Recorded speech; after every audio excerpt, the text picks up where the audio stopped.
ओम नमो भगवते वासुदेवाय। ओम नमो भगवते वासुदेवाय। ओम नमो भगवते वासुदेवाय। হরে কৃষ্ণ। আমি সমস্ত ভক্তবৃন্দকে স্বাগত জানাচ্ছি আমাদের শ্রীমদ্ ভাগবতম ডিপ্লোমা এবং শ্রীমদ্ ভাগবতম এর উপর ভক্তি বৈভব কোর্সে। তা আমরা অত্যন্ত সৌভাগ্যবান। আগামীকাল ভাদ্র পূর্ণিমা, ভাগবতমের আবির্ভাব তিথি।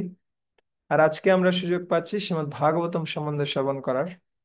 এটা আসলে একটা সৌভাগ্যের বিষয়। উম শ্রী চৈতন্য মহাপ্রভু তিনি যখন শ্রীরঙ্গমে গিয়েছিলেন দক্ষিণ ভারতে, সেই সময়টিতে সেখানে একজন ব্রাহ্মণ ছিল। যে ব্রাহ্মণ প্রতিদিন কি পড়তেন? তিনি প্রতিদিন ভগবত গীতা পড়তেন। আর যখন ভগবত গীতা পড়তেন, তিনি হয়তো ভগবত গীতা অত শুদ্ধভাবে উচ্চারণ করতে পারতেন না, কিন্তু তিনি প্রতিদিন পড়তেন। আর পড়তে পড়তে তিনি কখনো কান্না করতেন। তিনি সম্পূর্ণরূপে সেখানে মগ্ন ছিলেন। আহ, মহাপ্রভু যখন গিয়েছেন শ্রীরঙ্গমে, মহাপ্রভু এই ব্রাহ্মণকে দেখে সম্পূর্ণরূপে আপ্লুত হয়ে গেছেন। মহাপ্রভু তাকে জিজ্ঞেস করছেন যে তুমি কি আনন্দ পাও যে এত সুন্দরভাবে তুমি ভগবত গীতা পড়ছো আর আনন্দ পাচ্ছ। আহ, এই ভক্তটা যখন ভগবত গীতা পড়তো, আশেপাশের মানুষগুলো এসে তার নিন্দা করতো।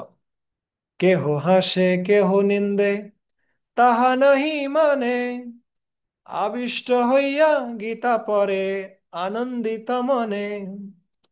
যখন গীতা পড়তেন পড়তেন তিনি, তখন কেউ হাসতো কেউ নিন্দা করতো, কিন্তু তিনি সেগুলো দেখতেন না। তিনি আবিষ্ট হয়ে ভগবত গীতা অধ্যয়ন করতেন। এটা ছিল ওই ব্রাহ্মণের বিশেষত্ব। আর যখন মহাপ্রভু এটা জিজ্ঞেস করেছেন কি পড়ে তোমার এত আনন্দ হয়, তখন ওই ব্রাহ্মণ বলছেন, বিপ্র কহে মূর্খ আমি, শব্দার্থ না জানি, শুদ্ধ শুদ্ধ গীতা পড়ি, গুরু আজ্ঞা মানি। ওই ব্রাহ্মণ কি বলছেন?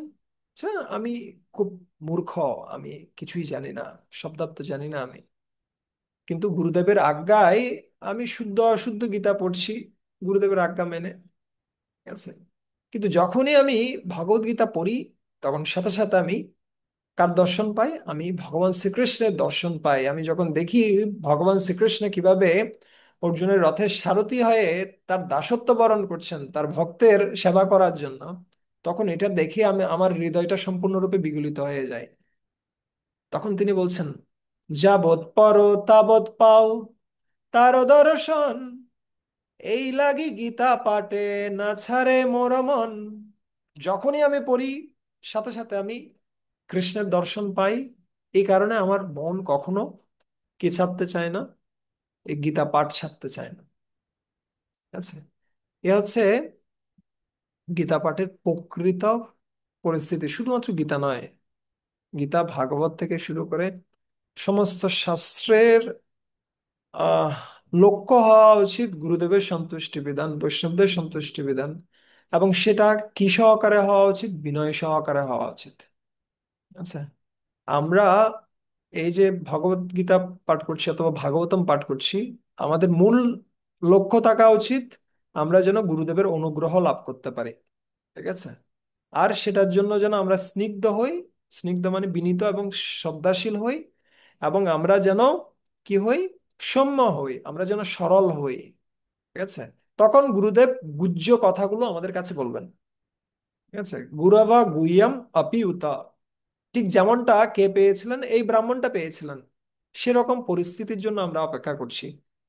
আমরা যখন ভাগবতম অধ্যয়ন করব, তখন যেন সম্পূর্ণরূপে আমাদের মনটা কৃষ্ণে আকৃষ্ট হয় এবং আমাদের মধ্যে যেন সদ্গুণাবলী প্রকাশিত হয়। ভক্তরা, আশেপাশের ব্যক্তিরা যারা রয়েছেন, তারা আমাদেরকে দেখার সাথে সাথে যেন উপলব্ধি করতে পারেন যে এই ব্যক্তিটা ভাগবতম অধ্যয়ন করছে, তাই সে এত সুন্দরভাবে অন্যদের সাথে আচরণ করছে, সে এত সুন্দরভাবে সবাইকে সহযোগিতা করছে, সবাইকে সম্মান দিচ্ছে। এই গুণগুলো যখন প্রকাশিত হবে, তখন আমরা বুঝবো যে আসলেই এই ভাগবতম পড়াটা সফল হচ্ছে।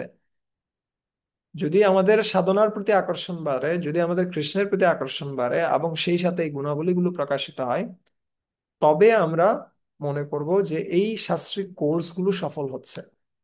যদি তা না হয়, আমরা মনে করি যে আসলে এই কি দিয়ে আহ অনেক বেশি শ্লোক শিখে অথবা অনেক বেশি শাস্ত্রজ্ঞানে পারদর্শী হয়ে কোনো লাভ নেই যদি এই গুণাবলীগুলো আমাদের মধ্যে বিকশিত না হয়। ঠিক আছে? তাই আমি বিশেষভাবে অনুরোধ করব আমাদের প্রত্যেককেই আমরা যেন এই ভাগবতমকে আমাদের ব্যক্তিগত জীবনে প্রয়োগের স্তরে নিয়ে আসি। প্রত্যেকটা ব্যক্তি আমাদের আশেপাশে যারা রয়েছে তারা যেন সবাই উপলব্ধি করতে পারে এই ব্যক্তিটা ভাগবত পড়ছে, এই ব্যক্তিটা ভক্তি বৈভব ভাগবত ডিপ্লোমা এই কোর্সগুলো করছে, তাই এ এত সুন্দরভাবে সবার সাথে আচরণ করছে। ও কখনো কারোর সাথে খারাপ আচরণ করে না, ও সবসময় বিনীত, ও সবসময় সেবাপরায়ণ, আহ ও কারোর প্রতি ঈর্ষান্বিত নয়। এই রকম মনোভাব যেন সবার মধ্যে কি হয়, তৈরি হয়। ঠিক আছে? এইটা, এই পয়েন্টটা যেন আমরা বেশি করে গুরুত্ব দিই। না হলে হাজারো কিছু আমরা করব কিন্তু আমরা শান্তি পাবো না। ঠিক আছে? তো এইভাবে যখন কি করছেন, গুণকীর্তন করছেন সুত গোস্বামী, সুত গোস্বামীর গুণকীর্তন করছেন শৌনকাদি ঋষিরা, তারপরে তারা প্রশ্ন জিজ্ঞাসা করছেন। ঠিক আছে? যেমনটা ভগবত গীতায় বর্ণনা করা হচ্ছে কি আগে কি করতে হবে, তদ্বিদ্যি প্রণিপাতেন পরিপ্রশ্নেন সেবায়। ঠিক আছে? আগে কি করতে হবে, প্রণিপাত, তারপরে হচ্ছে কি স্তুতি, তারপরে হচ্ছে সেবা, তারপরে হচ্ছে প্রশ্ন। এই একইভাবে এখানেও কি করছেন, আহ শৌনকাদি ঋষিরা তারা কি করছেন, তারা আগে সেবা করেছেন, সঠিক স্থানে বসিয়েছেন, তারপরে গুণকীর্তন করেছেন, তারপরে তারা প্রশ্ন জিজ্ঞাসা করছেন। কি প্রশ্ন জিজ্ঞাসা করছেন? যে কোনো একজন প্রভু হ্যান্ড রেজ করুন, আমি ওনাকে কোহোস্ট করে দিচ্ছি, পুরো ক্লাসে আপনি আমার পরপর পাঠ করবেন, যার কনফিডেন্স রয়েছে।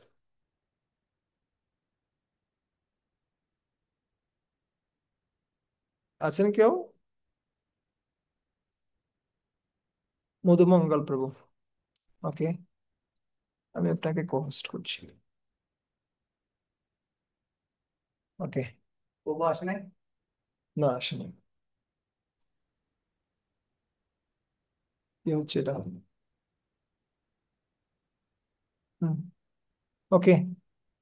তত্র তত্র অঞ্জসা আয়ুষ্মান তত্র তত্র অঞ্জসা আয়ুষ্মং ভবতা ইয়দ বিনিশ্চিতম ভবতা যদ্বিনিশ্চিতম পুংসাম একান্ততঃ শ্রেয়াস পুংসামেকান্ততঃ শ্রেয়াস তন্ন সংশিতুম আরহসি।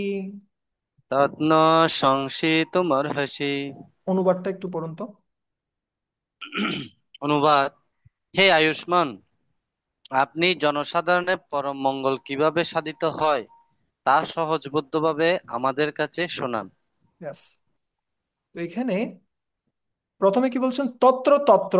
তত্র তত্র মানে হচ্ছে যত সমস্ত শাস্ত্র আছে সব ভালোভাবে ঘেঁটে দেখেন। ঠিক আছে?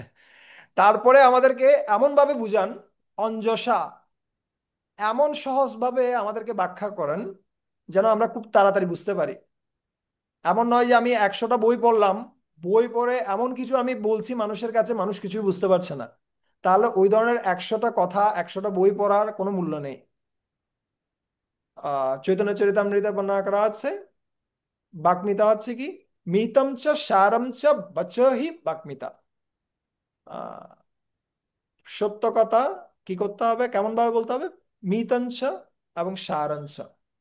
ঠিক আছে? খুব সংক্ষেপে শ্রুতিমধুর ভাবে সত্য কথা বলা, সেটা হচ্ছে বাগ্মিতা। আচ্ছা। তন্ত্র অঞ্জস আয়ুষ্মান, হে দীর্ঘ আয়ু সম্পন্ন। এখানে একটা প্রশ্ন আসে যে আসলে সুত গোস্বামীর বয়স কিন্তু শৌনকাদি ঋষিদের থেকে বেশি নয়, কিন্তু এখানে কেন তাকে দীর্ঘ আয়ুষ সম্পন্ন বর্ণনা করা হচ্ছে? কে কি বলতে পারেন কেন তাকে দীর্ঘ আয়ু সম্পন্ন বলা হচ্ছে? হ্যাঁ, মধুমঙ্গল প্রভু। হরে কৃষ্ণ প্রভু। হ্যাঁ। এখানে দীর্ঘায়ু বলতে বোঝাচ্ছে যে যে উনি ভাগবত, কেউ যদি ভাগবতমের রস আস্বাদন করে তাহলে তার আপাত দৃষ্টিতে তার বয়স কম হলেও কিন্তু যিনি ভাগবত আস্বাদন করে তার আয়ুটা এমনিতে আপনাদের বৃদ্ধি পায়। সেই হ্যাঁ। জন্য তাকে বলা হচ্ছে Yes, ধন্যবাদ। দীর্ঘায়ুষ। প্রকৃত জীবন শুরু হয়, আমরা সেই আগের গল্পটা দিয়ে এটার সাথে কানেক্ট করতে পারি। প্রকৃত জীবন শুরু হয় কি থেকে? যখন আমরা ভাগবতম অধ্যয়ন করছি তখন থেকে। তাই যেহেতু সুত গোস্বামী খুব ভালোভাবে ভাগবতম অধ্যয়ন করেছেন, তাই তিনি প্রকৃত বাক্যে কি বয়সে বড়। শুধুমাত্র মানে জৈবিক হিসাবে আমরা বয়স গণনা করতে পারি না। যখন কেউ ভাগবতম অধ্যয়ন করছে তখন সে আয়ুষ্মান। যেমনটা শঙ্করাচার্য খুব অল্প সময় বেঁচেছেন, কত বছর? 32 বছর।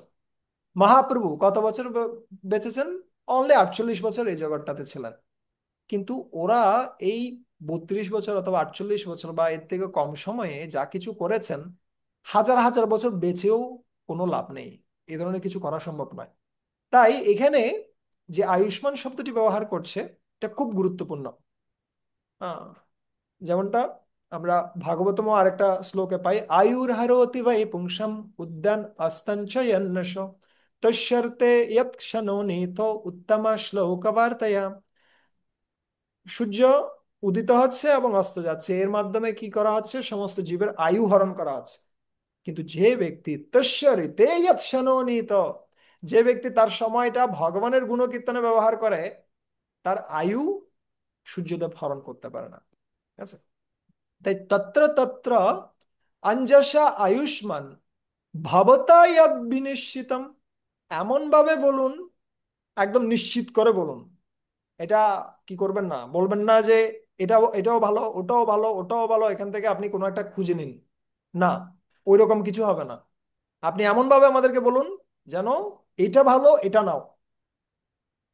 আহ, ঠিক যেমনটা মেডিসিন স্টোরে অনেকগুলো মেডিসিন থাকবে, কিন্তু ডাক্তার কোনটা দেয়? ডাক্তার যেটা প্রয়োজন সেটা প্রদান করে। এমন নয় যে এটাও ভালো, এটাও ভালো, এটাও ভালো, যে কোনো একটা নিতে পারো, না, ওরকম হবে না। পুংসাম একান্ততঃ শ্রেয়স, আমাদেরকে শ্রেয়স বলুন, যেটা ভালো হবে। প্রেয়স নয়। একটা হচ্ছে প্রেয়স, যেটা ভালো লাগে, আর আরেকটা হচ্ছে শ্রেয়স, যেটা ভালো হবে। আর শুধুমাত্র ক্ষণস্থায়ী ভাবে ভালো হবে না, দীর্ঘস্থায়ী ভাবে ভালো হবে, চিরন্তন ভাবে ভালো হবে। ঠিক আছে? সেই শ্রেয়সটা হচ্ছে কি? শ্রেয় কৈরব চন্দ্রিকা বিতরণম বিদ্যা বোধু জীবনম। শ্রেয় কৈরব চন্দ্রিকা বিতরণম। মহাপ্রভু শিক্ষাষ্টকমে বর্ণনা করছেন এই হরিনাম। সেটা হরিনাম কি করেন? শ্রেয় শ্রেয় কৈরব চন্দ্রিকাকে কি করে? শ্রেয় কৈরব চন্দ্রিকা বিতরণম। ঠিক যেমনি চন্দ্রিকার আলোতে বা চন্দ্রের আলোতে কি হয়, রাত্রিবেলা যে সমস্ত পদ্মগুলো রয়েছে, পদ্মগুলো ফোটে, সেই পদ্মগুলো প্রস্ফুটিত হয়।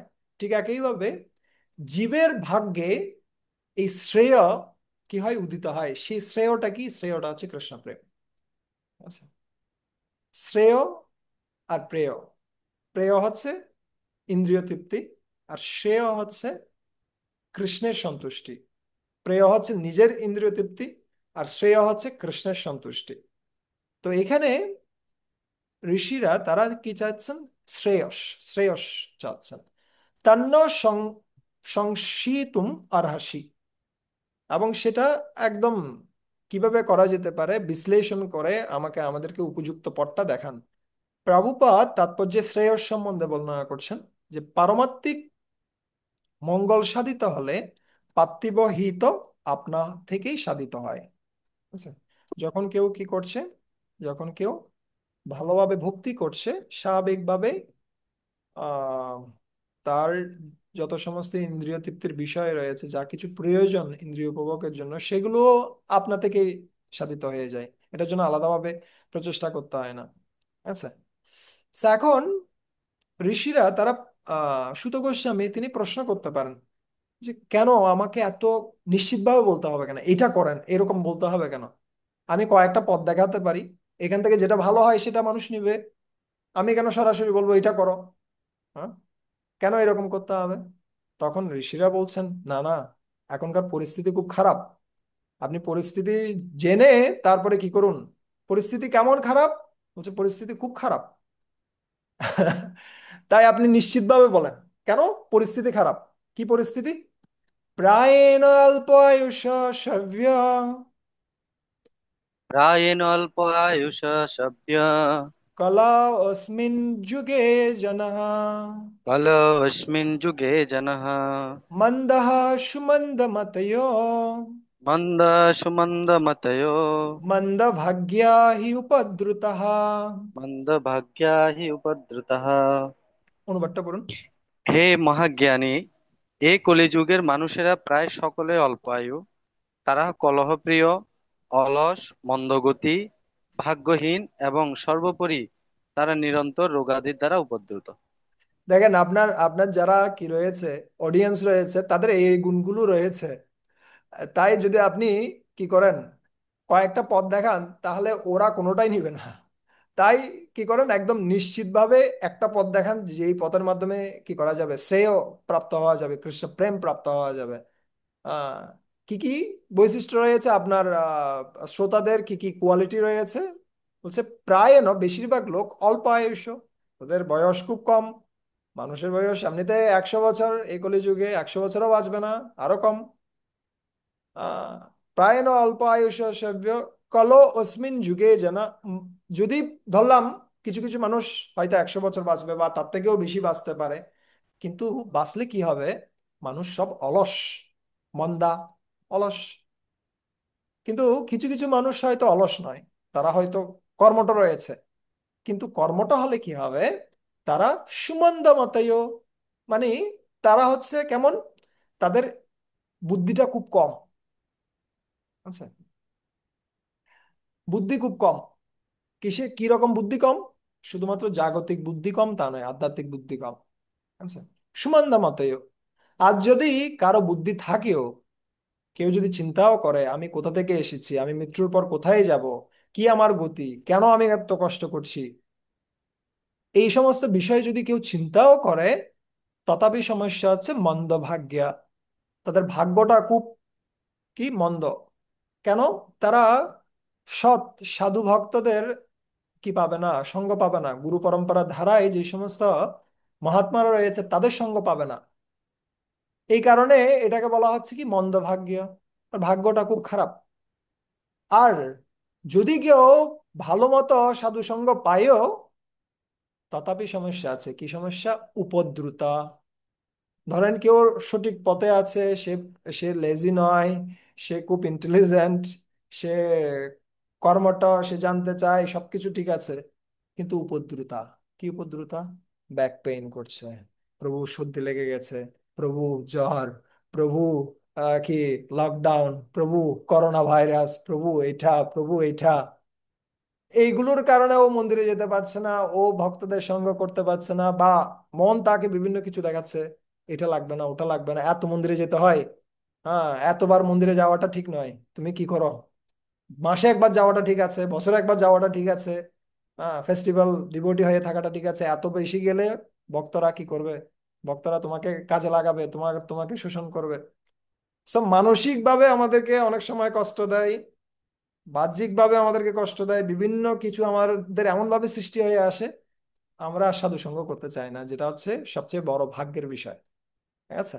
তাই আপনি কিভাবে বলুন, আপনি এমন ভাবে বলুন যেন আপনার এই সমস্ত যারা শ্রোতারা রয়েছে তাদের এই কোয়ালিটিগুলো জেনে খুব নিশ্চিতভাবে বলুন। ঠিক আছে? তো প্রভুপাদ অল্প আয়ুষ সম্বন্ধে বর্ণনা করছেন খুব সুন্দরভাবে।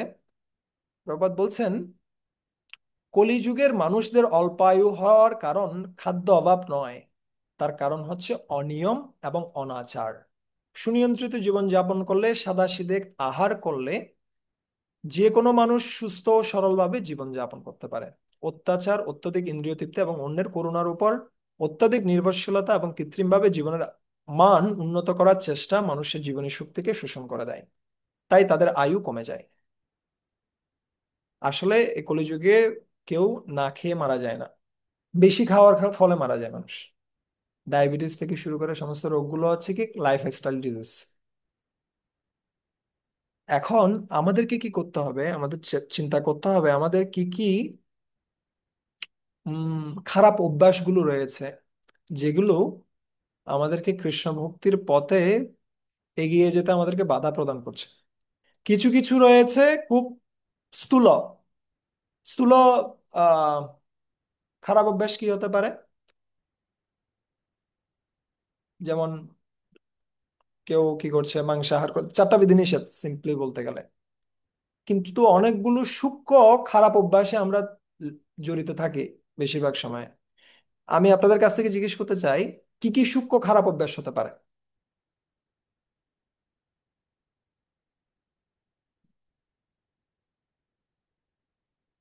হ্যান্ড রেজ করতে পারেন যে এই খারাপ অভ্যাসগুলো রয়েছে যেগুলো আমাদের পরিত্যাগ করতে হবে। অর্জুন প্রভু। হ্যাঁ। তো বেশিক্ষণ মোবাইলে থাকা।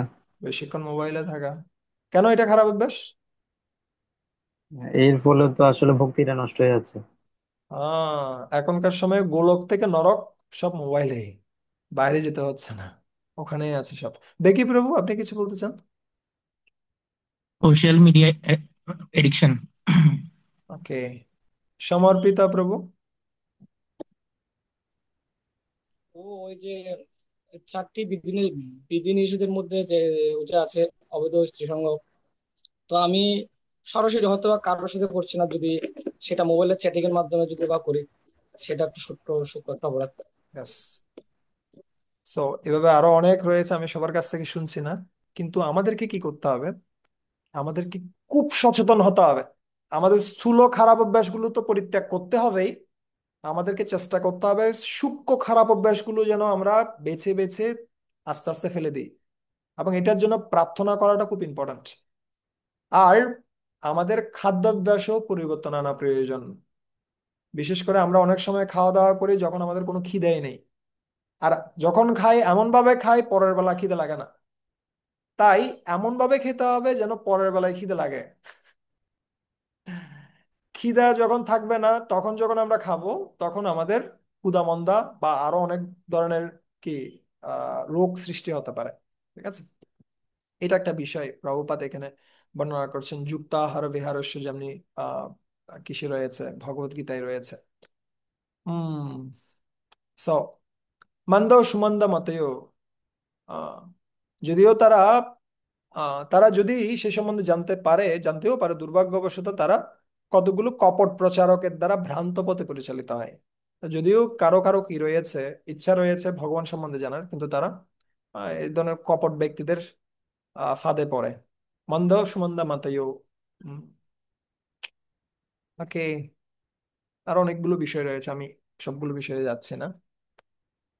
ব্যাস। তো এই সমস্যাগুলো রয়েছে।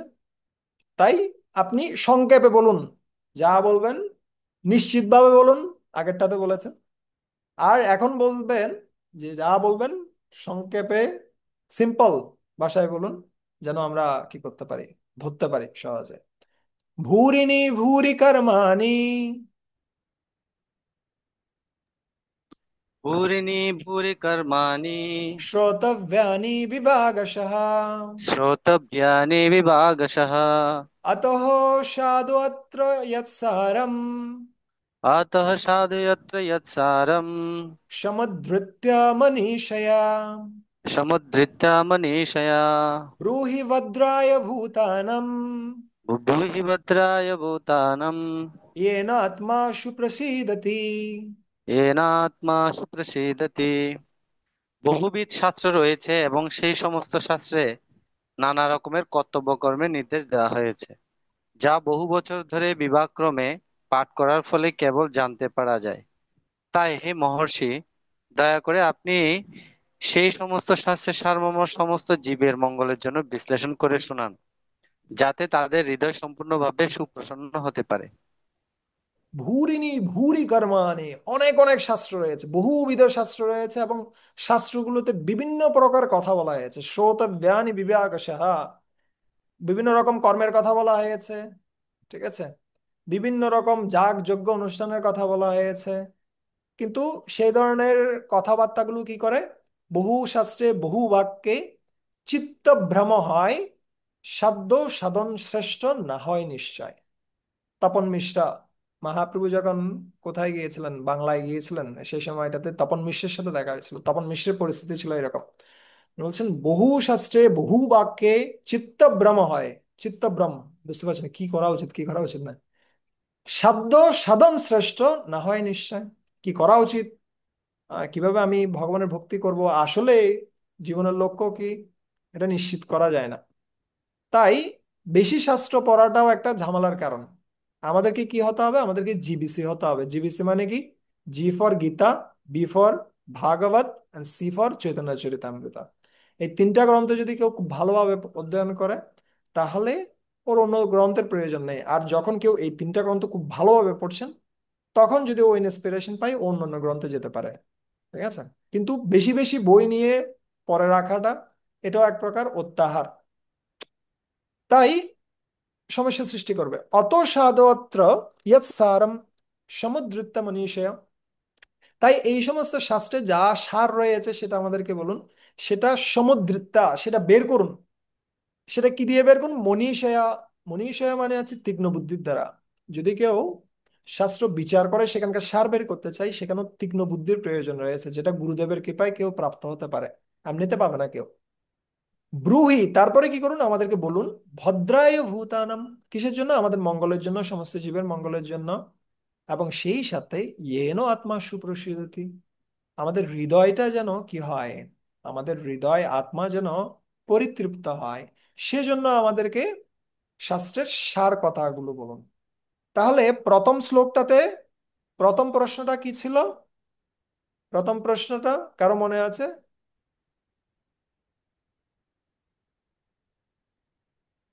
পূজন প্রভু। হুম। কলিযুগে জনসাধারণের পরম মঙ্গল কিভাবে সাধিত হয় তা সংক্ষেপে আলোচনার জন্য বলেছি। ও, কলিযুগের মঙ্গল কিভাবে সাধিত হবে, এটা সংক্ষেপে বলুন। তারপরে কি বলছেন? এখনকার প্রশ্ন আসছে কি না, ওখানে ছিল ভবতা ইয়াদ বিনিশ্চিতম, নিশ্চিত ভাবে বলুন। ঠিক আছে? আর এখানে বর্ণনা করছেন যে সংক্ষেপে সমস্ত শাস্ত্রের সার প্রদান করুন। আর ওখানে হচ্ছে শ্রেয়স, কিভাবে জীবের পরম কল্যাণ হবে সেটা নিশ্চিতভাবে বলুন। আর এখানে বলছেন সমস্ত শাস্ত্রের সার সংক্ষেপে বলুন। ঠিক আছে? এই দুটো প্রশ্ন আসছে। তারপরে আহ তৃতীয় প্রশ্নে যাচ্ছেন। শিলা প্রভুপাদ এখানে তাৎপর্য কিছু বিষয় বর্ণনা করছেন। আহ কেন এই অনুরোধটা করছেন সুত গোস্বামীকে? কারণ কেননা এই যুগের অধঃপতিত জীবদের পক্ষে বর্ণ এবং আশ্রম ধর্ম অবলম্বন পূর্বক সমস্ত শাস্ত্রীয় শিক্ষা হৃদয়ঙ্গম করে পরম পুরুষত্ব সাধন করা সম্ভব নয়। তাই সংক্ষেপে বর্ণনা করতে বলছেন। সুত জানাসি ভদ্রম তে সুত জানাসি ভদ্রম তে ভগবান সত্যতম পতি ভগবান সত্যতম্পতি দেবক্যম বাসুদেবস্য দেবক্রিয়ম বাসুদেবস্য জাতো যস্য চিকীর্ষয়া। জাতো যস্য চিকীর্ষয়া। অনুবাদ। অনুবাদ: হে সুত গোস্বামী, আপনার সর্ববিধ মঙ্গল হোক। আপনিও অবগত আছেন যে কি উদ্দেশ্যে পরমেশ্বর ভগবান বসুদেব দেব পত্নী দেবকীর গর্ভে আবির্ভূত হয়েছিলেন। হ্যাঁ, দেবক্যম বাসুদেবস্য জাতো যস্য চিকীর্ষয়া। দেবকীর গর্ভে বসুদেবের ঔরসে কেন ভগবান, যিনি আছেন সত্যতাম পতি, এই সত্যতাম শব্দটা খুব খুব সুন্দরভাবে বিশ্বনাথ চক্রবর্তী ঠাকুর বর্ণনা করেছেন, যেটা প্রভুপাদও কিছু অংশ এখানে বর্ণনা করেছেন। সৎ হচ্ছে কি? সৎ হচ্ছে ভক্ত। আচ্ছা। আর সৎ হচ্ছে ভক্ত। আর ভক্তকে যিনি ধারণ করেন তিনি হচ্ছেন সত্তান। সেটাকে, সেটা হচ্ছে ভগবান। আর সেই ভগবানকে যিনি আবার অনুসরণ করেন তিনি হচ্ছেন কে? তিনি হচ্ছেন সাত্তত। আর সেই সাত্ততদের যিনি পতি, তিনি হচ্ছেন কি? সাত্তত পতি। আচ্ছা, খুব সুন্দর। ভক্তের সাথে কিভাবে সম্পর্কের মাধ্যমে ভগবানের নাম নির্ধারিত হয়। ঠিক যেমনি আমরা আহ নন্দনন্দন, নন্দের পুত্র বিদায় নন্দনন্দন।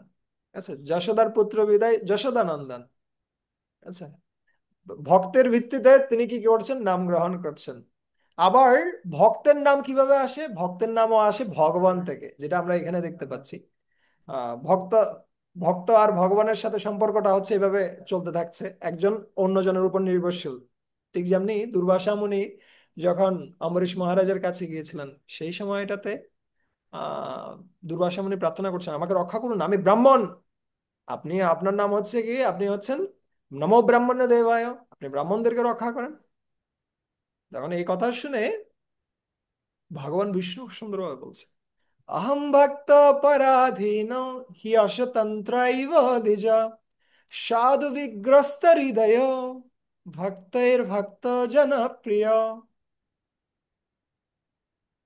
अहम भक्त पराधीन, আমি সম্পূর্ণরূপে ভক্তের পরাধীন।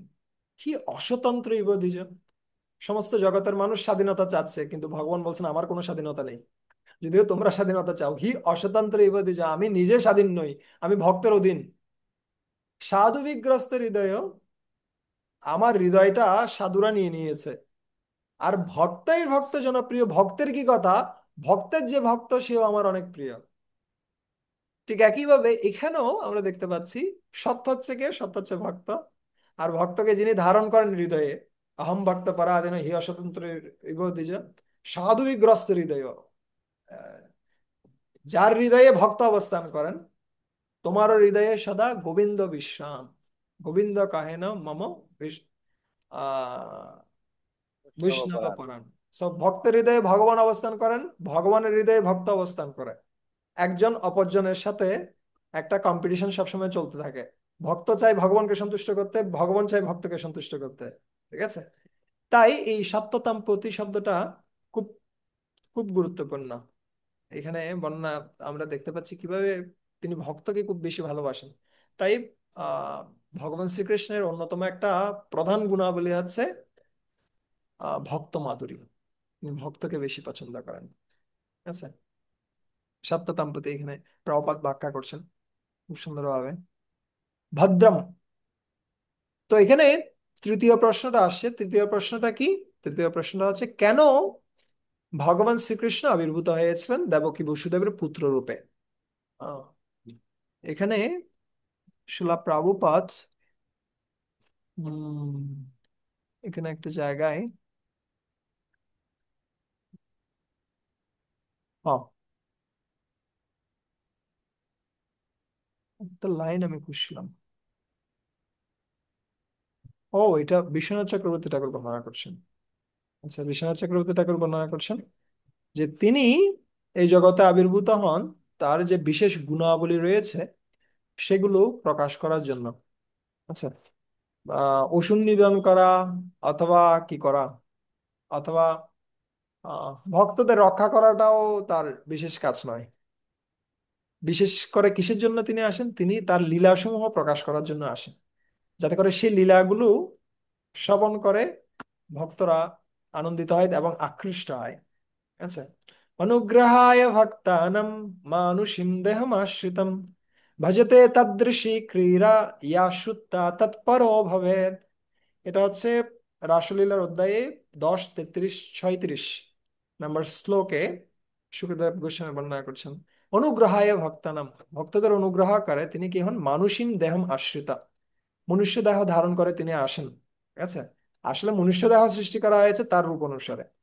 ভজতে তাদৃশী ক্রীড়া, এবং তিনি কি করেন, বিভিন্ন প্রকার লীলা তিনি সাধন করেন। কেন, ইয়া সুত্তা তৎপর ভবেত, যাতে করে সেই সমস্ত লীলাগুলো শুনে সবাই তৎপর হয়। আমাদের এখানে একজন মহারাজ রয়েছেন যার সমাধি রয়েছে আহ মায়াপুরে, তৎপর মহারাজ। আচ্ছা, তৎপর মানে হচ্ছে কি একদম অ্যাক্টিভ। আচ্ছা, তো আমরাও যদি অ্যাক্টিভ হতে চাই ভগবানের ভক্তিতে, আমরাও যদি কি হতে চাই, আমরাও যদি খুব ভালোভাবে শিলা প্রভুপাদের জন্য সেবা করতে চাই, তাহলে নিয়মিতভাবে ভগবানের কথা শুনতে হবে, তাহলে আমরা তৎপর হতে পারবো। এবং এই তৎপর বানানোর জন্যই কি করছেন, ভগবান এই সমস্ত লীলাগুলো করেছেন, যাতে করে আমরা আকৃষ্ট হই ভগবান শ্রীকৃষ্ণের প্রতি। আচ্ছা, তো এটা একটা প্রশ্ন ছিল। এখন প্রশ্ন হচ্ছে, ভগবান সম্বন্ধে এত জেনে আমাদের লাভ কি হবে। আচ্ছা, কি লাভ রয়েছে। তখন সুত গোস্বামী শৌনকাদি ঋষিরা বলছেন যে যদি আমরা ভগবানের সম্বন্ধে শুনি, আমাদের এই জগতেও লাভ হবে, পরের জগতেও লাভ হবে। তন্ন শুশ্রূষমানানাম তন্ন শুশ্রূষমানানাম অর্হসি অঙ্গনুবর্ণিতম অর্হসি অঙ্গনুবর্ণিতম यस्यावतार भूतानां यस्यावतारभूतानां क्षेमाय च भवाय च। क्षेमाय च भवाय च। হে আহ, সুত গোস্বামী, যার অবতার এবং আবির্ভাব সমস্ত জীবের মঙ্গল এবং সমৃদ্ধির জন্য হয়ে থাকে, আমরা সেই বাসুদেবের লীলাসমূহ শ্রবণ করতে অভিলাষী। আপনি অনুগ্রহ করে গুরু পরম্পরায় লব্ধ সেই জ্ঞান আমাদের কাছে ব্যাখ্যা করুন, কেননা তার শ্রবণ ও কীর্তনে উভয়েরই কল্যাণ সাধিত হয়। আহ, শ্যামায় চ ভবায় চ। শ্যামায় মানে হচ্ছে কি এই জগতে মঙ্গল হবে, আর ভবায় মানে হচ্ছে কি এই এই জীবন শেষে আমরা কোথায় ফিরে যাব? ভগবানের ধামে ফিরে যাব, এবং আমরা সেই লীলাতে প্রবেশ করতে পারবো ভগবানের কথা শ্রবণ করার মাধ্যমে। ঠিক আছে? তো এটা হচ্ছে বিশেষত্ব, শ্যামায় আচ্ছা ভবায় আচ্ছা। তন্ন শুশ্রূষমাণনম অর্হসি অঙ্গ অনুবর্ণিতম। অনুবর্ণিতম শব্দটাও খুব গুরুত্বপূর্ণ। কার কাছ থেকে শুনতে হবে? যিনি শুনেছেন তার গুরুদেবের কাছ থেকে। ঠিক আছে? অনুবর্ণিতম। সো আপনি আপনার গুরুদেবের কাছ থেকে শুনেছেন, সেগুলো যখন আমরা আপনার কাছ থেকে শুনবো, তখন এই শ্যামায়চ ভবায়চ হবে। আজকেও গুরু মহারাজ ক্লাসে বলছিলেন যে আমাদের কি করতে হবে, আমরা যখন এখন প্রচুর পরিমাণ লেকচার রয়েছে, ইউটিউবে গেলে প্রচুর লেকচার রয়েছে, কিন্তু আমাদের শুধুমাত্র যে সমস্ত ইসকন ভক্তরা রয়েছে তাদের কাছ থেকে শোনা উচিত।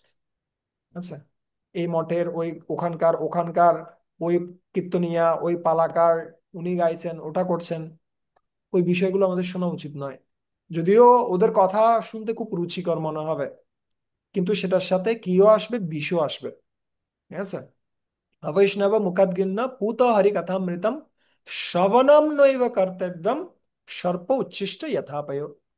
অবৈষ্ণবের মুখ থেকে যদি আমরা কৃষ্ণ কথা শ্রবণ করি, সেটা হচ্ছে কি, সেটাও দুধের মতো, দুধ খুব উপাদেয়, কিন্তু যখন সর্পের স্পর্শ হয় তখন সেই দুধ বিষে পরিণত হয়। তাই এই সমস্ত ব্যক্তিরা, যারা পেশাদারী ভাগবত পাঠকেরা রয়েছেন, যারা খুব সুন্দরভাবে বর্ণনা করতে পারেন, কিন্তু তারা নিজের জীবনে কতটুকু প্রয়োগ করছেন। আর আমাদের যে বিশ্বাসটা রয়েছে গুরু পরম্পরার প্রতি, আমাদের যে বিশ্বাসটা রয়েছে ভগবানের প্রতি, শ্রী চৈতন্য মহাপ্রভুর প্রতি, সেটা সম্পূর্ণরূপে নষ্ট করে দেবে এরা। কিসের কারণে?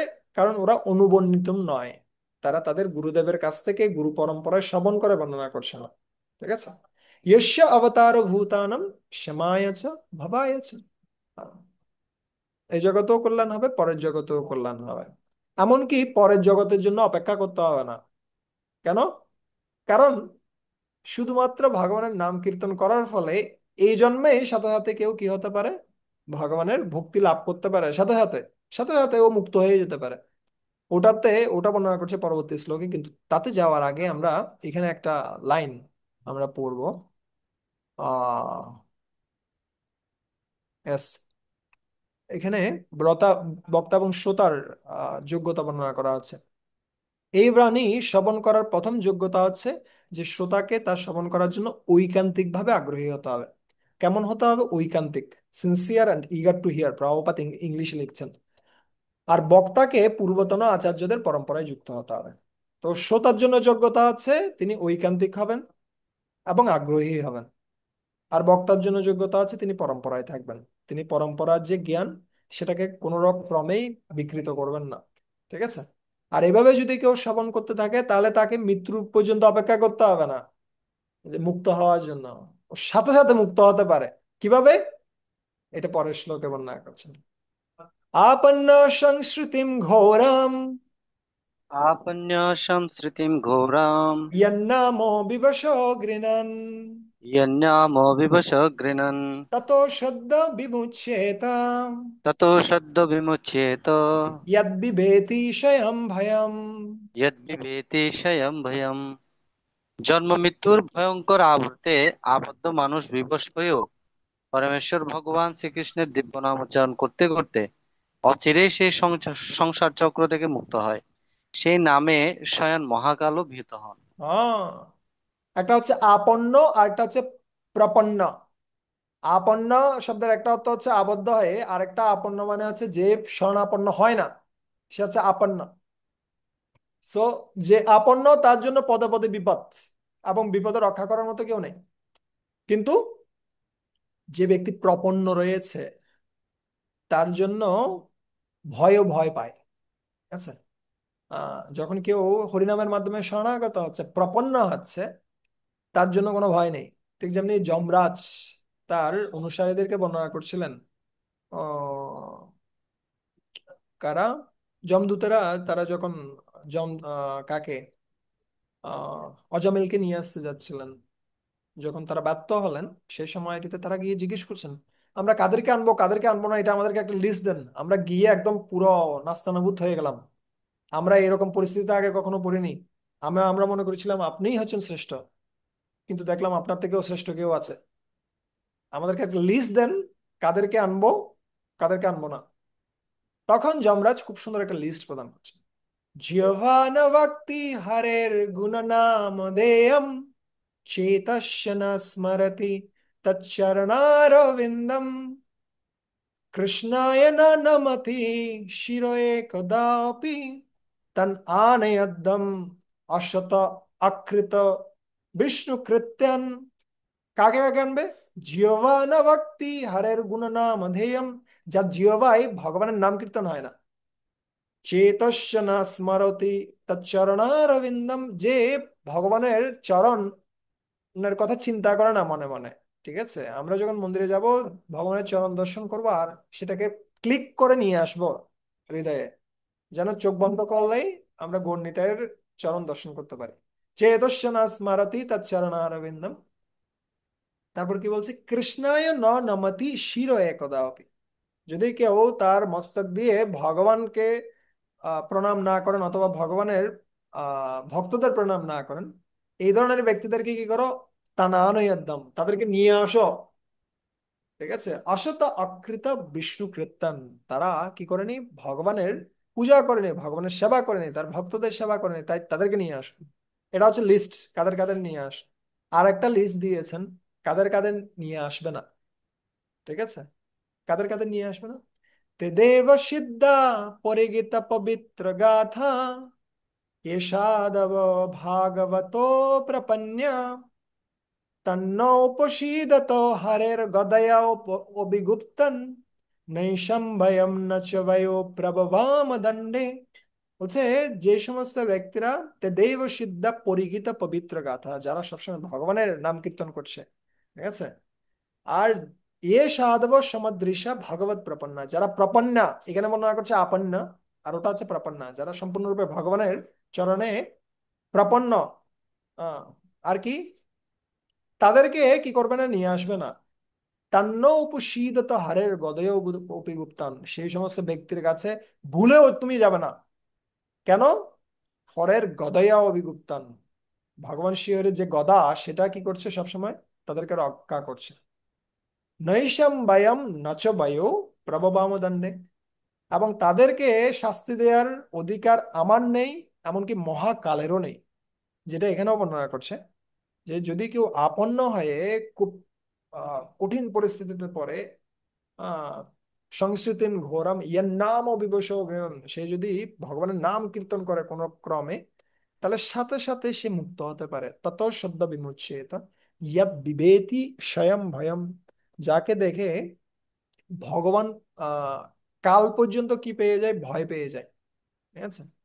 সো আমরা যদি সত্যিকার অর্থে ভালোভাবে হরিনাম করি, আমাদের নিশ্চিত থাকা উচিত যে আসলে আমরা সুরক্ষিত। কিন্তু যখনই আমরা হরিনাম ছেড়ে দিচ্ছি, তখনই আমরা অরক্ষিত। এই জন্য শ্রীশ্রীমদ গোপাল কৃষ্ণ মহারাজ তিনি একটা খুব সুন্দর কথা বলছিলেন। তিনি বলছিলেন, our quota is not 16 rounds, our quota is quality 16 rounds or attentive 16 rounds. আমাদের কোটাটা শুধুমাত্র 16 মালা নয়, আমাদের 16 মালাটা যেন কিরকম 16 মালা হয়? এটা খুব অ্যাটেন্টিভ হয়। এবং শুধুমাত্র প্রসেস নয়, আমরা অনেক সময় পরিণাম মানে হচ্ছে কি, জব মানে হচ্ছে কি শুধুমাত্র টেনে শেষ করে দিলাম একটা প্রক্রিয়া। শুধুমাত্র প্রক্রিয়া নয়, এটা একটা সম্পর্ক। আমাদেরকে সম্পর্কটা তৈরি করতে হবে শ্রীকৃষ্ণের সাথে। ঠিক যেমনি শিলা প্রভুপাদ প্রায় বলতেন যে এটা হচ্ছে ঠিক একটা বাচ্চা শিশুর ক্রন্দনের মতো। তো আমরা যেন সেরকম উপলব্ধি করতে পারি, কিন্তু সেটা উপলব্ধি করতে গেলেও আমাদের জব বিষয়ক অধ্যয়ন করতে হয়। চেষ্টা করুন প্রতিদিন জব করার পূর্বে যদি কিছু সময় জব সম্বন্ধে পড়া যায়। আমাদের অনেকগুলো বই রয়েছে জব নিয়ে। তো সেখান থেকে অল্প কিছুক্ষণ আমরা পড়তে পারি। আর এর মাধ্যমে আমাদের মানসিকতাকে আমরা তৈরি করতে পারি, যেন আমরা খুব ভালোভাবে হরিনাম জপ করতে পারি, এবং সেটা যেন প্রার্থনাপূর্ণ হরিনাম হয়। ঠিক আছে? তাহলে কি হবে? তাহলে সহজে আমরা এই সমস্ত কিছু থেকে মুক্ত হতে পারবো। ঠিক আছে? উম বিবশ হয়ে অথবা পারিপার্শ্বিক অবস্থার প্রভাবে বাধ্য হয়েও যদি কেউ শ্রীকৃষ্ণের দিব্যনাম উচ্চারণ করেন, তা তাকে জন্মমৃত্যু আবদ্ধ থেকে মুক্ত হতে সাহায্য করতে পারেন। ঠিক আছে? তো এখন তিনি আরো বর্ণনা করছেন যে আহ, এখন এই যে আমি ভালোভাবে হরিনাম করব, এর বাসনাটা কিভাবে আসবে? বাসনাটা আসবে কিভাবে? বাসনাটা আসবে সাধু সঙ্গের মাধ্যমে। এবং এই সাধু সঙ্গটা অন্যান্য সমস্ত কিছু থেকে শ্রেষ্ঠ। কি কি থেকে শ্রেষ্ঠ? আহ অনুবাদটা পড়ুন তো। হে সুত গোস্বামী, যে সমস্ত মহর্ষিরা সর্বতভাবে পরমেশ্বর ভগবানের শ্রী পাদপদ্মের আশ্রয়গ্রহণ করেছেন, তাদের সঙ্গ প্রভাবে অর্থাৎ দর্শন মাত্রই জীব পবিত্র হয়, কিন্তু সুরধনী গঙ্গার জল সাক্ষাৎ সেবা অর্থাৎ স্পর্শন অবগাহন আদি করার পরেই কেবল মানুষকে পবিত্র করে।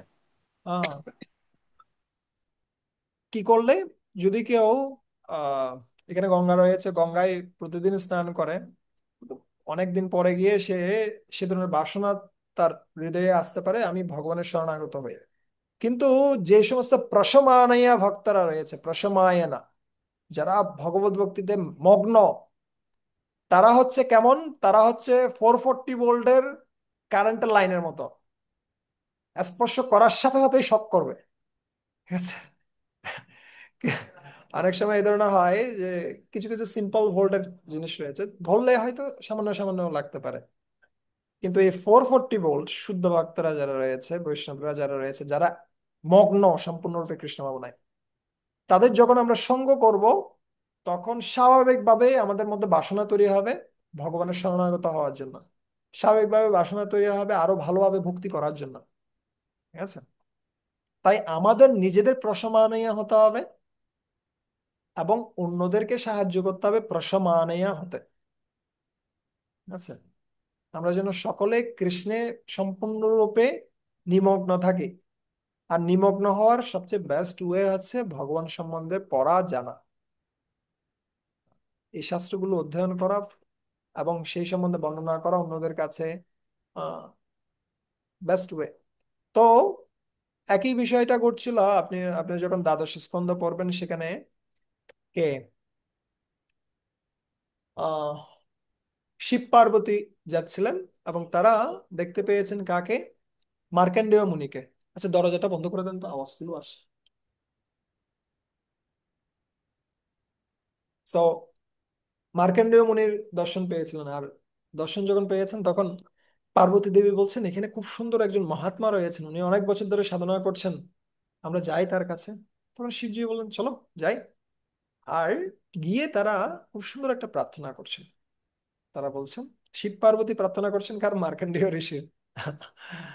তারা বলছেন, ন হি আম্মাইনি তীর্থানি ন দেবতাশ্চেতনোজ্জিতা তে পুনন্তি উরু কালেনা ইয়ম দর্শন মাত্রতঃ। বলছে, ন হি আম্মাইনি তীর্থানি, যে সমস্ত জলপূর্ণ তীর্থসমূহ রয়েছে, তারা সাথে সাথে মানুষকে কি করতে পারে না? সাথে সাথে মানুষকে পবিত্র করতে পারে না। তাদের হৃদয় শুদ্ধ করতে পারে না। তাদের বাহ্যিক দেহটাকে পবিত্র করতে পারে, কিন্তু হৃদয়কে সাথে সাথে পবিত্র করা, এটা কার পক্ষে সম্ভব নয়?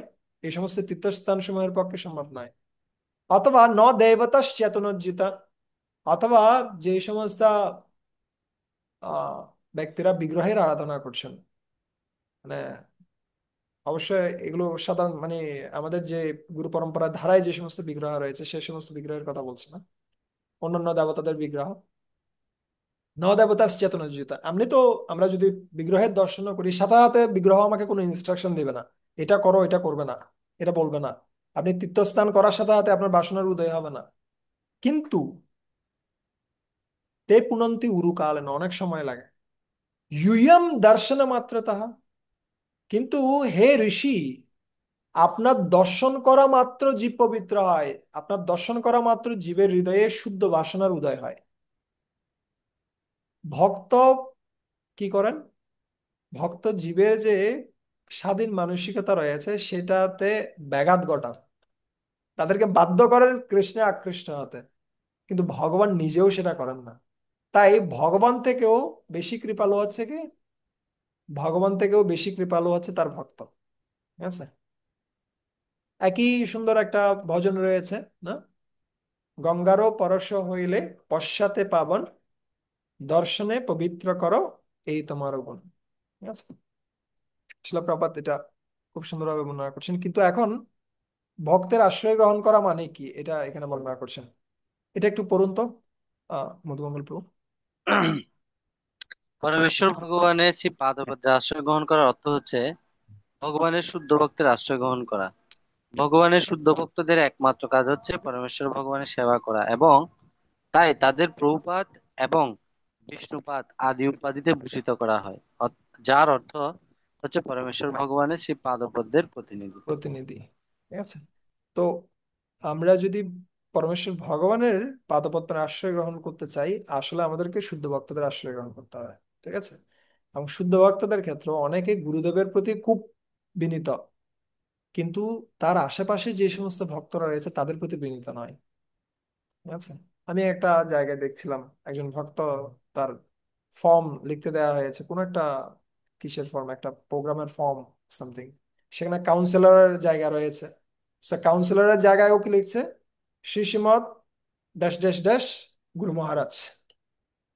মানে কি? আমি খালি গুরু মহারাজকে মানি, আমি আর কাউকে মানি না। যখন আপনার ডিসিশন প্রয়োজন, কোনো ক্রিটিক্যাল ডিসিশন, অবশ্যই আপনি গুরুদেবের কাছে যেতে পারেন। কিন্তু আপনার ডে টু ডে লাইফে যে সমস্ত বিষয়গুলো যাচ্ছে সেটাতে হেল্প করার জন্য অবশ্যই কিছু ভক্তের আশ্রয় আপনার প্রয়োজন। এবং সেই সমস্ত ভক্তদের সাথে যেন এত সুন্দর সম্পর্ক থাকে যে আমরা যেন উপলব্ধি করি যে গুরুদেবের যে মেসেজ সেটা এই সমস্ত ভক্তদের মাধ্যমে আসে। গুরুদেবের যে কৃপা, গুরুদেবের যে কেয়ার, যত্ন, সেটা এই সমস্ত ভক্তরা আমাদেরকে করছে। ঠিক আছে? তাই ভগবানের শরণ গ্রহণ করা মানে হচ্ছে কি? তার শুদ্ধ ভক্তের শরণ গ্রহণ করা। এবং তার শুদ্ধ ভক্তের শরণ গ্রহণ করা মানে হচ্ছে কি, আমার আশেপাশে যে সমস্ত ব্যক্তি যারা রয়েছে তাদের সাথে যেন আমি এমন একটা সম্পর্ক তৈরি করি যাতে করে গুরুদেব আমাদের প্রতি সন্তুষ্ট হন। ঠিক আছে? ইয়েস।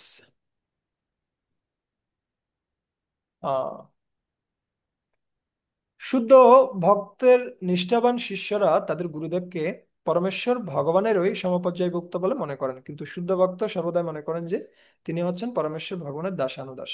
এটি হচ্ছে শুদ্ধ ভক্তির পথ। ঠিক আছে?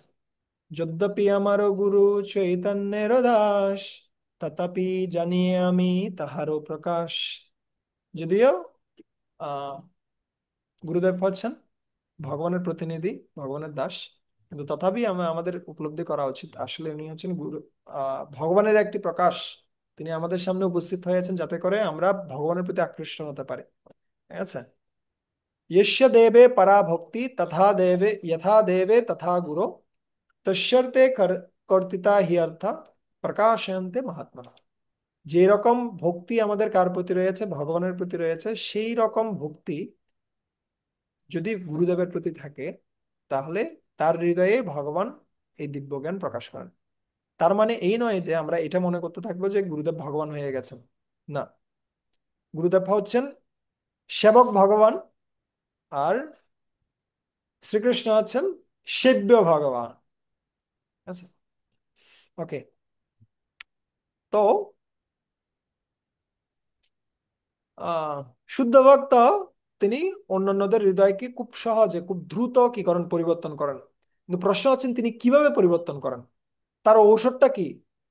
তার কি এখানে কি থাকে, লাইজলটা কি যেটা দিয়ে তিনি পরিষ্কার করেন জীবের হৃদয়? সেটা হচ্ছে কি? সেটা হচ্ছে ভগবানের কথা। ঠিক আছে, ভগবানের কথার মাধ্যমে তিনি পবিত্র করেন। को व भागवतस्तस्य को व भागवतस्तस्य पुण्यश्लोकड्य कर्मणः पुण्यश्लोकार्ज कर्मणः शुद्धिकामो न शृणुयात् शुद्धिकामा न शृणुयात् यश कौलिमलापहम्। यशकलिमलापहम्। हाँ। কলিযুগের পাপ পঙ্কিল অবস্থা থেকে মুক্ত হওয়ার আকাঙ্ক্ষী এমন কে আছে যে পরমেশ্বর ভগবানের অপ্রাকৃত মহিমা শ্রবণ করতে অনিচ্ছুক? हाँ। সো ভগবানের কথা কি করে? যশ কলিমলাপহম, ভগবানের যশ যখন কেউ শ্রবণ করে সাথে সাথে কলিযুগের যত মল রয়েছে সেটা ধ্বংস হয়ে যাবে। ইতিমধ্যে আমরা কলিযুগের সমস্ত লক্ষণগুলো বর্ণনা করেছি, কিন্তু এই কলিযুগের লক্ষণগুলো ধ্বংস হবে কিসের মাধ্যমে? যদি কেউ ভগবানের কথা শ্রবণ করে। পুণ্য শ্লোকাঢ্য কীর্তনাহা, ভগবানের যে সুন্দর গুণগাথা সেটা যখন কেউ শ্রবণ করবে তখন তার হৃদয়টা পরিবর্তন হবে। শুদ্ধি কামো ন শুনুয়াত, আহ, কোন ব্যক্তি রয়েছে যে হৃদয়ের পরিশুদ্ধতা চায় কিন্তু সে ভগবানের কথা শুনবে না? এমন কোন ব্যক্তি আছে যে রোগ থেকে মুক্ত হতে চায় কিন্তু ওষুধ খাবে না? এরকম হবে না। বলছে শুদ্ধি কামনা শুনিয়াত, যদি আমরা সত্যিকার অর্থে ভক্তিতে উন্নতি চাই তাহলে কি করতে হবে? ভগবানের কথা শুনতে হবে, ভগবানের নাম কীর্তন করতে হবে। কিন্তু যদি এমন কেউ হয় যে না, প্রভু খুব বিপদ যাচ্ছে, আমি কি করব না, আমি জব করব না, খুব ঝামেলা যাচ্ছে, আমি ভগবানের কথা শুনবো না, এইটা হচ্ছে কেমন পরিস্থিতি? এটা হচ্ছে কারো তৃষ্ণা লেগেছে তাই সে জল খাবে না, অথবা কারো অসুখ হয়েছে তাই সে ওষুধ খাবে না, এরকম পরিস্থিতি। ঠিক আছে। সো আমরা যখন ভগবানের নাম কীর্তন করছি, ভগবানের গুণকীর্তন শ্রবণ করছি, তখন আমাদের এই যে পরিস্থিতিগুলো সেগুলোর মধ্যে আমরা সামঞ্জস্য বিধান করতে পারি। তাই যদি আমরা শুদ্ধকামী হই তাহলে অবশ্যই কি করতে হবে? ভগবানের কথা শুনতে হবে, তার মাধ্যমে কলিমল চলে যাবে। আর কার কার সম্বন্ধে আমরা শুনতে চাই এটারও একটা লিস্ট প্রদান করছেন। তো শিলা প্রভুপাদ এখানে কয়েকটা জিনিস বলছিলেন। আজকালকার নেতারা শান্তি এবং সৌহার্দ্যপূর্ণভাবে বসবাস করার প্রয়াসের কথা বলে, কিন্তু ভগবানের মহিমা শ্রবণ করার অতি সরল পন্থা অবলম্বন করার মাধ্যমেই যে কেবল সমস্ত জগৎ জুড়ে শান্তি প্রতিষ্ঠা হতে পারে সে সম্বন্ধে তাদের কোনো জ্ঞান নাই। ঠিক আছে। তো আমরা যত শান্তি সৌহার্দ্য প্রতিষ্ঠা করতে চাই সেটাতে কাকে কেন্দ্রে রাখতে হবে? কৃষ্ণকে। আর কৃষ্ণকে কেন্দ্রে রাখা মানে আছে কৃষ্ণ কথাকে কেন্দ্রে রাখা। ঠিক আছে। তাই আমরা শুনতে চাই, কার সম্বন্ধে শুনতে চাই? এখানে আমরা কে আহ শৌনকাদি ঋষিরা তারা বর্ণনা করছেন। আপনি আগে আমাদের কাছে পুরুষ অবতারের কথা বর্ণনা করুন। আহ অনুবাদটা পড়ুন তো। তার অপ্রাকৃত কার্যকলাপ অত্যন্ত মহৎ এবং উদার, এবং নারদ নারদ আদি মহান ঋষিরা তা কীর্তন করেন। তা শ্রবণ করার জন্য আমরা অত্যন্ত আকুল হয়েছি। দয়া করে আপনি বিভিন্ন অবতারে তার লীলাবিলাসের কথা আমাদের বলুন। আহ কিসের কথা বর্ণনা করুন? এখানে জীব গোস্বামী পাদ বর্ণনা করছেন। এখানে বিশেষত শৌনকাদি ঋষিরা তারা কার সম্বন্ধে শুনতে চেয়েছেন? তারা শুনতে চেয়েছেন পুরুষ অবতারদের সম্বন্ধে শুনতে চেয়েছেন।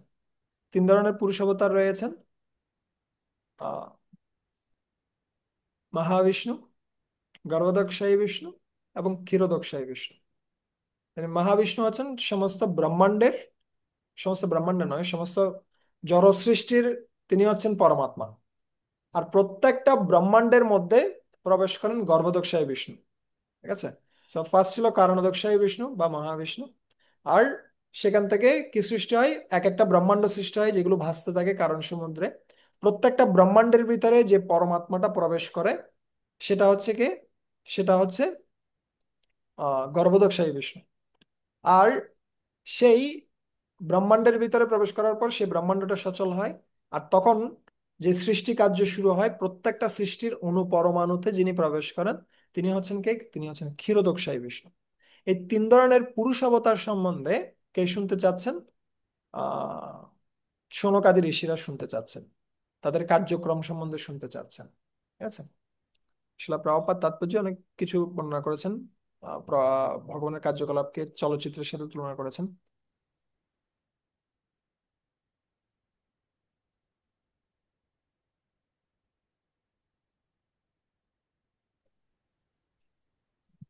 ঠিক আছে। আহ ইয়েস, এখানে আমরা এটা আগেও আলোচনা করেছি, সেটার ভিত্তিতে এখানে বর্ণনা করছেন। তারপরে বর্ণনা করছেন আপনি লীলা অবতারের কথা বর্ণনা করুন। অনুবাদটা পড়ুন তো। হে মহাজ্ঞানী সুত গোস্বামী, দয়া করে আপনি আমাদের কাছে পরমেশ্বর ভগবানের অসংখ্য অবতারের অপাকৃত লীলাবিলাসের কথা বর্ণনা করুন। পরমেশ্বর ভগবান শ্রীকৃষ্ণের সেই পরম মঙ্গলময় লীলাবিলাস সম্পাদিত হয় তার চিৎশক্তি যোগমায়ার দ্বারা।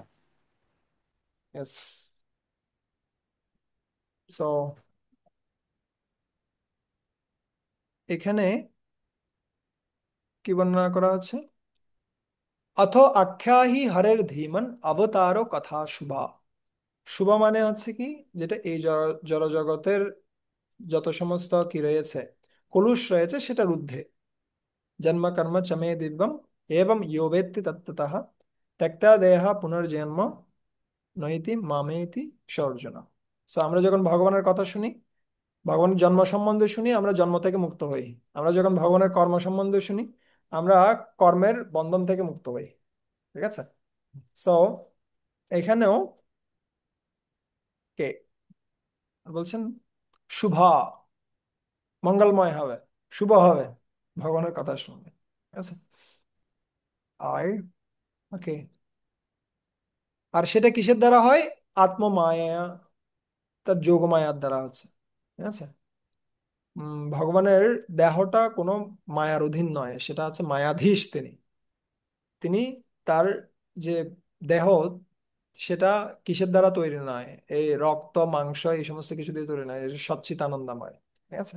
তাই সেই সমস্ত কার্যকলাপ যারা শ্রবণ করেন, যারা আহ সেই সমস্ত কার্যকলাপ সম্পাদিত হওয়ার সময় যারা উপস্থিত থাকেন, তারা এবং যারা সেই সমস্ত কার্যকলাপের অপাকৃত বর্ণনা শ্রবণ করেন, তারা তাদের উভয়েরই মঙ্গল সাধিত হয়।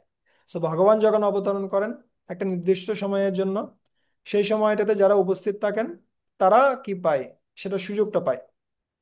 কিন্তু যারা উপস্থিত থাকতে পারেননি, তারা ভগবানের কথা শ্রবণ করে সেই পুরো ফলটা লাভ করতে পারে। ঠিক আছে। এখন কথা হচ্ছে, সুত গোস্বামীপাদ বলতে পারেন শৌনকাদি ঋষিদেরকে, আরে আপনারা তো ভগবানের কথা অনেক শুনেছেন, আমার তো মনে হয় অনেকবার আপনারা ভগবানের কথা শুনেছেন ইতিমধ্যে, আবার শুনবেন ভগবানের কথা। এই লীলার কথাগুলো তো আপনারা জানেন ইতিমধ্যে। আমাদের হয় না, একই গল্পটা যদি দ্বিতীয়বার শুনি, একই ঘটনাটা যদি দ্বিতীয়বার শুনি, একই ক্লাসটা যদি দ্বিতীয়বার শুনি, মনে হয় বক্তার আগে আমি বলা শুরু করি। So, এখানে কে বলছেন? সুত গোস্বামী। শোনকাদি সুত গোস্বামী প্রশ্ন করতে পারেন যে কি, এই যে আহ, ভগবানের কথা, এটা তো আপনারা ইতিমধ্যেই জানেন হয়তো, আমি কি আবার বর্ণনা করব? আপনারা শোনার জন্য আগ্রহ পাবেন? তখন ঋষিরা বলছেন, না না, এটা শুনতে অনেক আনন্দ হয়, সবসময় সবাই আনন্দ পাবে। কেন? কারণ এটা সবসময় নতুন। বয়ম তু না বৃত্তৃপ্যম অয়ম তু ন বিতৃপ্যম উত্তম শ্লোক বিক্রমে উত্তম শ্লোক বিক্রমে यच्छिन्नतं रसज्ञानम् यच्छिन्यतां रसज्ञानम् साधु साधु पदे पदे। সাধু সাধু পদে পদে। উত্তম শ্লোকের দ্বারা বন্দিত হন যে পরমেশ্বর ভগবান, তার অপ্রাকৃত লীলা কথা যতই আমরা শ্রবণ করি না কেন, আমাদের তৃপ্তি হবে না। যার যারা তার সঙ্গে সম্পর্কযুক্ত হওয়ার অপ্রাকৃত রস আস্বাদন করেছেন, তারা নিরন্তর তার লীলাবিলাসের রস আস্বাদন করেন। হ্যাঁ, বয়ম আমরা, তু না বৃত্তিপ্যম আমরা তৃপ্ত হব না। কিসে? উত্তম শ্লোক বিক্রমে। ভগবান যিনি উত্তম শ্লোকের দ্বারা বন্দিত হন, সেই পরমেশ্বর ভগবানের বিক্রম, তার যে লীলা কথা, এগুলো শুনে আমরা কখনো কি হব না, পরিতৃপ্ত হয়ে যাব না। কেন? ইয়ৎশূন্যতাম রসজ্ঞানম। রসিক ব্যক্তিরা যত শুনবে এই কথা, তারা প্রত্যেকটা পদে পদে আনন্দ পাবে। ঠিক আছে। কখন আমরা তৃপ্ত হয়ে যাই? সাধারণত যখন পেট ভরা থাকে, তখন আপনাকে নতুন কিছু দিলে আর ভালো লাগবে না।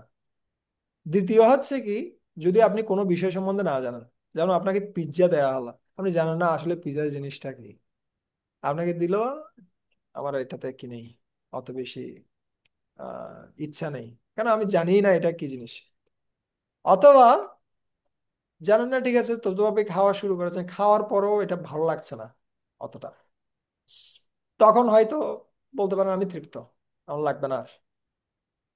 কিন্তু এইখানে যারা রয়েছেন মহর্ষিরা, যারা এই শোনকাদি ঋষিরা, তাদের ক্ষেত্রে কেমন ছিল?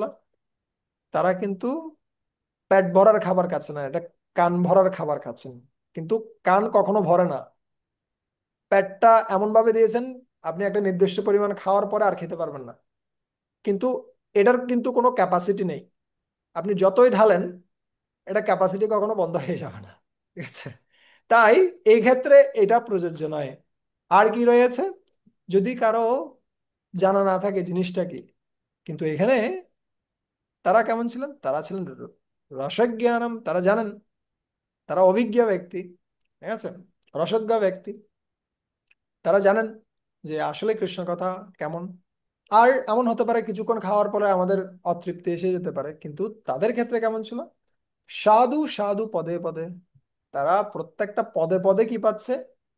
আনন্দ পাচ্ছে, প্রত্যেকটা মুহূর্তে মুহূর্তে আনন্দ পাচ্ছে। ঠিক আছে, তো আহ অনেক সময় এই ধরনের হয় যে কেউ কি খেয়েছে, বাবল গাম, কি বলে, সুইং গাম খেয়েছে, অথবা কেউ আহ আখ খেয়েছে, কিছুক্ষণ খাওয়ার পরে ওটা আর কিছু থাকে না, রস টস কিছু নেই, আপনি যতই চিবাবেন রস বের হবে না, আহ, রস শেষ। জড় আনন্দটা হচ্ছে এই বাবল গামের মতোই, এটা কিছুক্ষণ একটু করে আনন্দ থাকে, শেষ। এরপরে খালি চাবাও চাবাও চাবাও চাবাও, ওর ভিতরে আর কিছু নেই। যে কোনো ধরনের আনন্দ দেখুন এই জগতে, যতক্ষণ পর্যন্ত আপনি পাচ্ছেন না ততক্ষণ পর্যন্ত এটা আনন্দদায়ক, পাওয়ার পরে কিছুক্ষণ এটা আনন্দদায়ক, তারপরে এটার ফ্লেভার শেষ, এটা সব শেষ। কিন্তু এই যে কৃষ্ণ ভাবনামৃতের যে আনন্দ, বা ভগবানের লীলা কথার যে আনন্দ, সেটা সবসময় সাধু সাধু পদে পদে, সেটা সবসময় নতুন। শিলা প্রভুপাদ খুব সুন্দরভাবে তাৎপর্য লিখছেন, খুব সুন্দর এই তাৎপর্যটা। তিনি বলছেন এই যে রামায়ণ, মহাভারত, ভগবদ গীতা, ভাগবতম, এই শাস্ত্রগুলো, এগুলো বারবার পাঠ করলেও তা চিরকালই নতুন থাকে। কেন নতুন থাকে?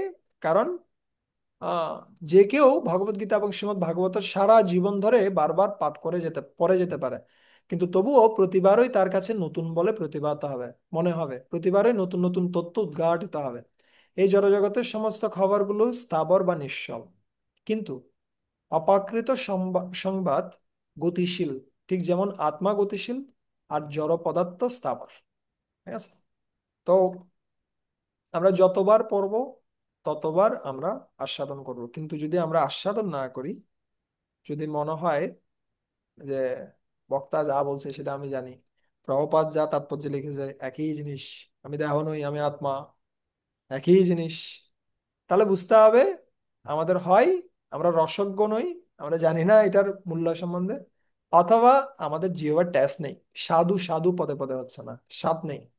ঠিক আছে, আমাদেরকে স্বাদটা বাড়াতে হবে। কিসের জন্য স্বাদটা বাড়াতে হবে? একই জিনিসের ভিতরে স্বাদটা বাড়াতে হবে, স্বাদ অন্য কিছুতে নয়। এই কৃষ্ণ ভাবনামৃতে একই জিনিসগুলো, একই হরিনাম, একই শাস্ত্র অধ্যয়ন, একই মন্দিরে যাওয়া, একই সাধু সঙ্গ, কিন্তু আমাদের এগুলো ডিপে যেতে হবে, গভীরে যেতে হবে।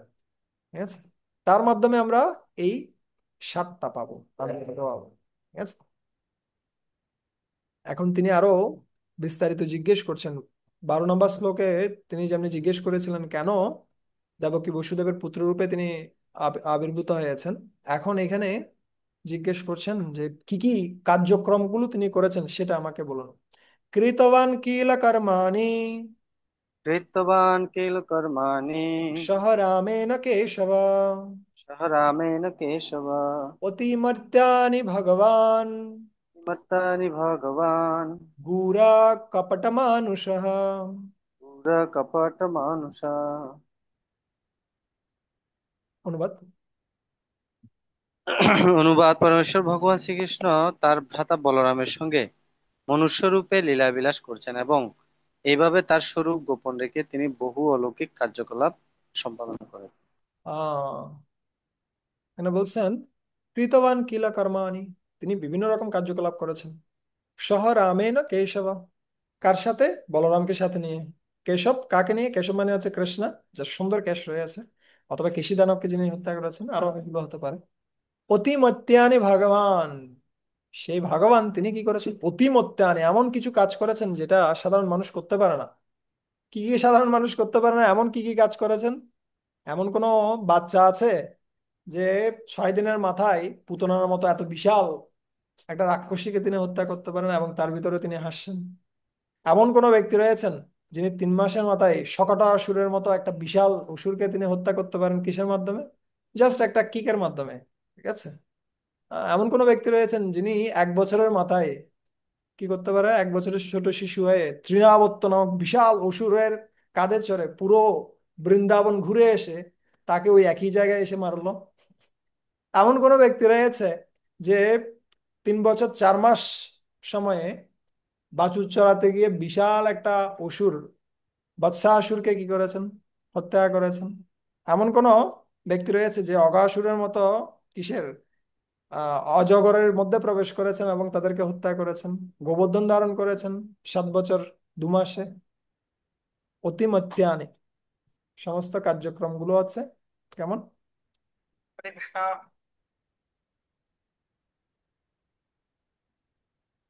কি ব্যাপার, লিঙ্কে ঢুকতে পারছেন না নাকি সবাই?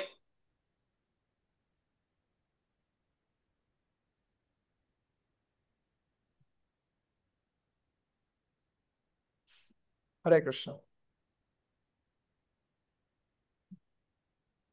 এই কার্যক্রমগুলো হচ্ছে কেমন? এগুলো হচ্ছে অতিমত্যানি এবং সেগুলো কপট মানুষ, কপট। দেখতে মনে হবে সাধারণ আপাত দৃষ্টিতে মানুষের মতো, কিন্তু আসলে তিনি হচ্ছেন কেমন, অতিমাত্যা। ঠিক আছে। এবং এই জন্মকর্ম যদি কেউ শ্রবণ করে তাহলে সে এই জড়জগতের বন্ধন থেকে মুক্ত হতে পারে। অতিমত্যানি সম্বন্ধে এখানে প্রভুপাদ ব্যাখ্যা করছেন কিভাবে 7 বছর বয়সে তিনি গিরি গোবর্ধনকে ধারণ করেছেন। সো এখন প্রশ্ন হতে পারে যে আপনারা এত ভগবানের কথা শুনতে চাচ্ছেন কেন? আপনারা তো যজ্ঞ করতে এসেছিলেন। তখন এরা বলছেন, হ্যাঁ যজ্ঞ করতে এসেছি কিন্তু আমরা বিশাল সময় নিয়ে এসেছি। কেন? যজ্ঞ করার ভান ধরে আমরা যজ্ঞ তো করতে এসেছি জনসাধারণের কল্যাণের জন্য, আমরা সেই সাথে এসেছি আসলে হরিকথা শ্রবণের জন্য। ঠিক আছে। কলিযুগের আগমন হয়েছে জেনে আমরা এই বৈষ্ণব ক্ষেত্র নৈমিষারণ্যে দীর্ঘকাল ব্যাপী যজ্ঞ অনুষ্ঠানের জন্য এসে উপস্থিত হয়েছি। এখন আমরা আমাদের হরিকথা শ্রবণের অবসর হয়েছে, আমরা হরিকথা শুনতে চাই। তাই আমাদের যে কোনো একটা অবসর নিয়ে কি করা উচিত, হরিকথা শুনতে যাওয়া উচিত। ঠিক আছে। তখন উম কে বলছেন? Yes, আমরা শেষ 2টো শ্লোকে চলে আসছি। এখন প্রশ্ন হচ্ছে, কলির যে প্রভাব, সেই প্রভাবের দ্বারা কি হয়ে গেছে, সব সদ্গুণাবলী নষ্ট হয়ে যাচ্ছে। তো এর কবল থেকে আমরা কিভাবে উদ্ধার করতে পারি, কিভাবে এটা সম্ভব হতে পারে? তখন কে বলছেন? উম সুত গোস্বামীকে শুনকাদি ঋষিরা বলছেন আপনি হচ্ছেন কর্ণধার। কিসের জন্য কর্ণধার? কলি সত্তাহরম পুংসা, কলি সমস্ত ভালো গুণগুলোকে কি করে নিচ্ছে, ধ্বংস করে দিচ্ছে। কিন্তু আপনি হচ্ছেন কর্ণধারও ইবার নবম, আপনি হচ্ছেন কর্ণধার যিনি এই অর্ণব থেকে আমাদেরকে কি করতে পারেন, রক্ষা করতে পারেন। ঠিক আছে। কিসের অর্ণব এটা, কিসের সাগর? এটা হচ্ছে কলির সাগর। ঠিক আছে। যেটা সমস্ত কিছুকে ধ্বংস করছে। ঠিক আছে। এবং শেষে বর্ণনা করলেন শেষ প্রশ্নটা, ষষ্ঠ প্রশ্ন। কি প্রশ্ন? ব্রূহি যোগেশ্বরে কৃষ্ণে ব্রহ্মণে ধর্মবর্মণি শম কষ্টম অধুনা উপেতে ধর্ম কম শরণম গতঃ। সো যোগেশ্বর কৃষ্ণ যিনি হচ্ছেন ধর্ম বর্মণি, যিনি ধর্মের প্রতিরক্ষা স্বরূপ। ঠিক আছে। শম কষ্টম অধুনা উপেতে, ইদানিং তিনি যখন ভগবানের ধামে ফিরে গেলেন, ধর্ম কম শরণম গত, ধর্ম কার শরণাপন্ন হয়েছিল? ঠিক আছে। সো এইভাবে 6টা প্রশ্ন তিনি শেষ করছেন। তাহলে আমরা কি কি 6টা প্রশ্ন পেলাম? প্রথমে বলছে আপনি কি করুন, কিভাবে জীবের শ্রেয় হবে সেটা নিশ্চিতভাবে বলুন। তারপর বলছে আপনি সমস্ত শাস্ত্রের সার সংক্ষেপে বলুন। ঠিক আছে। তারপর প্রশ্ন করছে কেন ভগবান কৃষ্ণ এবং রামকে সহ সাথে নিয়ে তারা কেন অবতীর্ণ হয়েছিলেন। ঠিক আছে। বসুদেব দেবকীর পুত্র রূপে। তারপর প্রশ্ন করছে আপনি পুরুষ অবতারদের সম্বন্ধে বলুন। তারপর প্রশ্ন করছে আপনি লীলা অবতারদের সম্বন্ধে বর্ণনা করুন।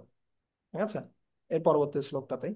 এবং শেষে বর্ণনা করছে আপনি বলুন ভগবান কৃষ্ণ যখন তার ধামে ফিরে গিয়েছিলেন তখন ধর্ম কার শরণ গ্রহণ করেছিল।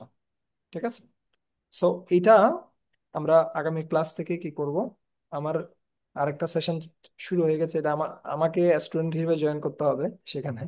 আমি দুঃখিত, আজকেও আমি ক্লাসে কোনো প্রশ্ন নিব না, বাট আপনাদের জন্য আমি একটা কাজ দিয়ে যাচ্ছি অল্প সময়ের জন্য। সেটা হচ্ছে আম, আমি প্রশ্ন নিতে পারছি না এখন। আমি আপনাদের জন্য একটা কাজ দিয়ে যাচ্ছি, সেটা হচ্ছে কি অল্প সময়ের জন্য একটা কাজ। সেটা হচ্ছে আপনাদের মডিউলে দেখবেন কিছু প্রশ্ন রয়েছে, সেই প্রশ্নগুলো কি করতে হবে, আহ এখানে বসে সমাধান করতে হবে। ঠিক আছে, একটু দাঁড়ান, আমি দেখাচ্ছি কোথায় প্রশ্ন লিস্টটা। এটা কি আমার কাছে এখানে আছে? হুম, মায়াপুর ইনস্টিটিউট। আমি কি ইয়াকে, ও সরি প্রভু, আমি আমাদের